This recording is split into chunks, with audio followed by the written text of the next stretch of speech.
जैसा कि आप सारे लोगों को पता ही होगा, इस देश में यानी अपने देश भारतवर्ष में मछली का डिमांड काफ़ी है और उस काफ़ी डिमांड को काफ़ी हद तक यानी बहुत हद तक हमारी जो मांग है उसका लगभग 70 से 80% तक आंध्र प्रदेश से यह मांग पूरा होता है। अगर आंध्रा का मछली पूरे देश भर में जाना बंद हो जाए, वहाँ के लोग मछली पालन करना बंद कर दे, जो कि संभव नहीं है, सपोज कीजिए अगर बंद कर दे तो भारत के लोगों को, दूसरे स्टेट वाले लोगों को फिर मछली मिलना बंद हो जाए। उसी तरह से आंध्रा के बाद पश्चिम बंगाल वह जगह है यानी कोलकाता के आसपास सेकंड नंबर पर इसके स्थान आता है। आंध्रा से हमारे यहाँ तक, आपके यहाँ तक जो लोग भी वीडियो देख रहे हैं वहाँ तक आंध्रा का ही मछली पहुँचता है जो महीनों पुराना होता है। उसी तरह से सेकंड स्थान पर बंगाल का मछली आता है, पश्चिम बंगाल का।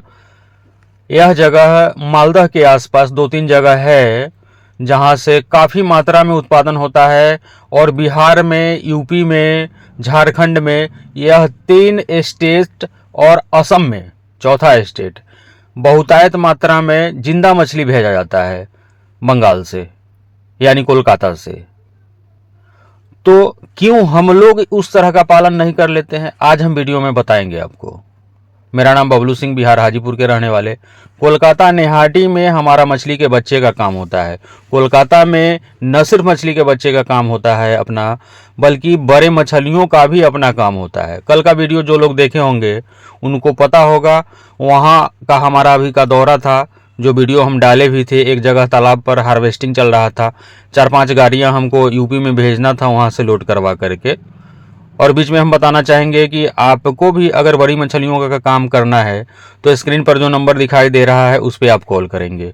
तो इतना बेहतरीन ढंग से बंगाल में भी पालन होता है। आंध्रा का दौरा तो हमने नहीं किया अभी हम बंगाल में, चूँकि हमारा नेहाटी अलग है, लगभग मालदह से 350-400 किलोमीटर दूर है। तो अभी हम दौरा करके आए हैं मालदा का, वहाँ से कुछ गाड़ियाँ लोड करवाए भी हैं। इतना बेहतरीन लोग पालन करते हैं, फार्मिंग करते हैं मछलियों का। और वह कौन सा सीक्रेट है, चाहे वह आंध्र प्रदेश के लोग हो चाहे पश्चिम बंगाल के लोग हो, किस तरह से मछली पालन करते हैं, इसी पर हम चर्चा करने वाले हैं। और हम ज़्यादा नहीं, 2 पॉइंट पर आपको इस वीडियो में चर्चा करेंगे। आपको मछली बड़ी से बड़ी अपने तालाब में डालना है। इसके लिए नर्सरी तालाब आपका होना ही चाहिए। जैसे हम वहाँ पर बंगाल में जब गए तो वहाँ हम बात किए, वहाँ के लोग रोहू मछली का बच्चा लगभग 250 ग्राम का बच्चा डालता है और कतला का भी 250-300 ग्राम का बच्चा डालता है।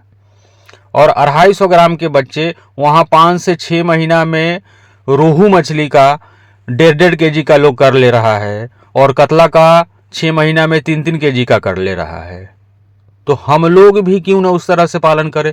इसके लिए नर्सरी तालाब का होना आपके पास एकदम से ज़रूरी है। दूसरा कि बच्चे का क्वालिटी। अब बंगाल का मछली इतना जल्दी ग्रोथ कैसे करता है, उसमें नंबर 1 पर आता है, क्योंकि वहाँ बच्चे का भी लोग काम करते हैं। कोलकाता नेहाटी में ही मछली के बच्चे का काम करते हैं, जहाँ से पूरे देश भर में बच्चा जाता है। तो वहाँ के मछली पालन करने वाले जो किसान हैं अपना बच्चा वहीं से उठाते हैं और अपने तालाब में डालते हैं। 1 नंबर का बच्चा, फर्स्ट ब्रीडिंग का बच्चा डालते हैं। मछलियाँ स्वाभाविक है कि बहुत जल्दी ग्रोथ में आ जाती है।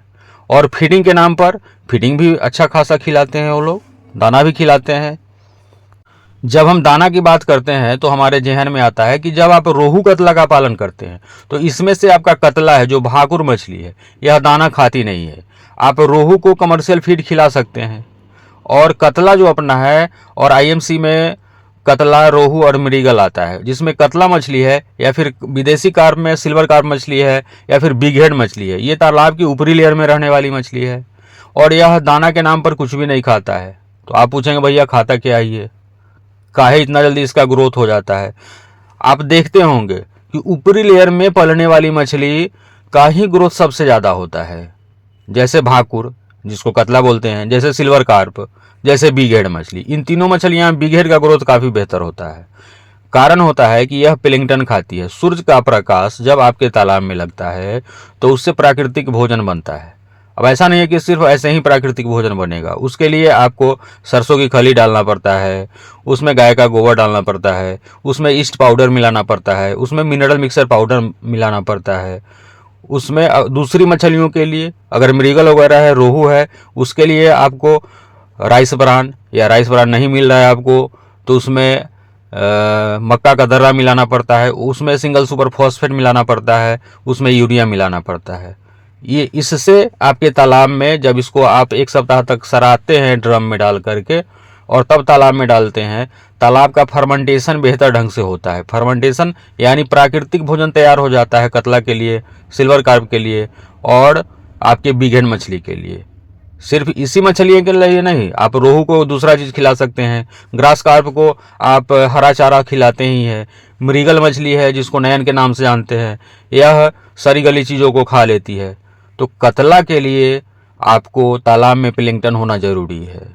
अब इसके लिए एक तालाब में प्लैंकटन बनाने के लिए प्लैंकटन पाउडर भी आ रहा है, इसको भी आप तालाब में डालेंगे, खास करके ठंडी के दिनों में।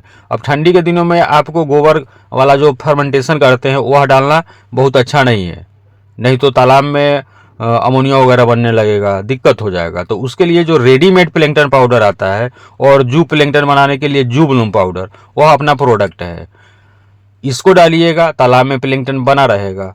आप सारे लोगों को पता है कि ठंडी के दिनों में मछलियाँ कम भोजन करती है, तो जब आपके तालाब में प्लैंकटन बना हुआ रहेगा तो स्वाभाविक है कि बंगाल जैसा ग्रोथ आपकी मछलियों को भी आएगा, आंध्र प्रदेश जैसा ग्रोथ आपकी मछलियों को भी आएगा। तो प्लैंकटन मंगवाने के लिए, मिनरल मिक्सर ईस्ट पाउडर मंगवाने के लिए जो स्क्रीन पर नंबर दिखाई दे रहा है उस पर आप कॉल करके मंगवा सकते हैं।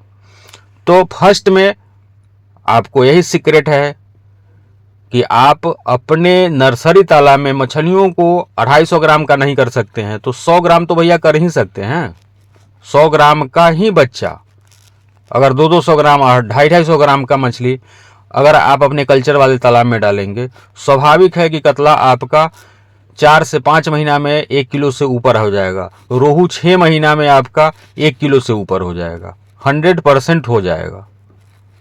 बंगाल के लोग जिस तरह से करते हैं, आंध्रा के लोग जिस तरह से करते हैं, तो यहाँ तो भाई साहब आप लोग जो आपका नर्सरी तालाब है यानी 50 बाई 50 का है, 30 बाई 50 का है, उसमें 25 हज़ार बच्चे डाल देते हैं आईएमसी के और उसको चाहते हैं कि यह हमारा 1 किलो हो जाए 6 महीना में, तो यह संभव थोड़ा ही है। वह तो आपका नर्सरी तालाब है। जो लोग छोटे तालाब में मछली पालन करना चाहते हैं वे अपने छोटे तालाब के लिए सिंघी का पालन करें, देसी मांगुर का पालन करें, पावदा मछली का पालन करें, एक नोना टेंगरा आता है, एक गुलसा टेंगरा आता है, इस सब मछलियों का आप पालन करेंगे, आपके मछलियों में बेहतर ग्रोथ आएगा। छोटे तालाब में कभी भी आपको बड़ी मछलियों, खास करके रोहू का, कतला का, इन सारे मछलियों का, मृगल का, इंडियन मेजर कार्प का बच्चा स्टॉक नहीं करना चाहिए। इसी तरह पे से आपका नुकसान होता है। जब आप छोटे तालाब में बड़े मछलियों का बच्चा डाल देते हैं, उसमें भी जितना डालना है तालाब के कैपेसिटी के 10-10 गुना ज़्यादा बच्चा डाल देते हैं, क्योंकि आपको जानकारी होता नहीं है। तो इस तरह से आप भी फार्मिंग करेंगे तो आप अपने यहाँ से बाहर में भी मछलियों को भेज पाएंगे। हाँ, यूपी में पालन होता है फिर, लेकिन पंगास का पालन होता है, वहाँ के लोग बेहतर ढंग से पंगास का पालन करते हैं। जिस तरह से बंगाल में लोग आईएमसी रोहू कतला का पालन करते हैं, उस तरह से यूपी में आजमगढ़ का जो एरिया है यहाँ पे पंगास का बेहतर ढंग से लोग पालन कर रहे हैं दाना खिला करके। तो ध्यानपूर्वक से नर्सरी तालाब में मछलियों को बड़े करेंगे, बेहतर क्वालिटी का बच्चा, और बच्चा भी अगर आपको चाहिए तो स्क्रीन पर जो नंबर दिखाई दे रहा है उस पर आप कॉल करेंगे। हम आपके यहाँ तक रेलवे जंक्शन तक लाखों हमारे कस्टमर है, जैसे उन लोगों को भेजते हैं आपका भी बच्चा हम भेज देंगे। अमूर कॉमन कार्प, ग्रास कार्प, इनका बच्चा अभी अवेलेबल हो रहा है। मंगाने के लिए जो स्क्रीन पर नंबर दिखाई दे रहा है उस पर आप कॉल करेंगे। बहुत बहुत धन्यवाद।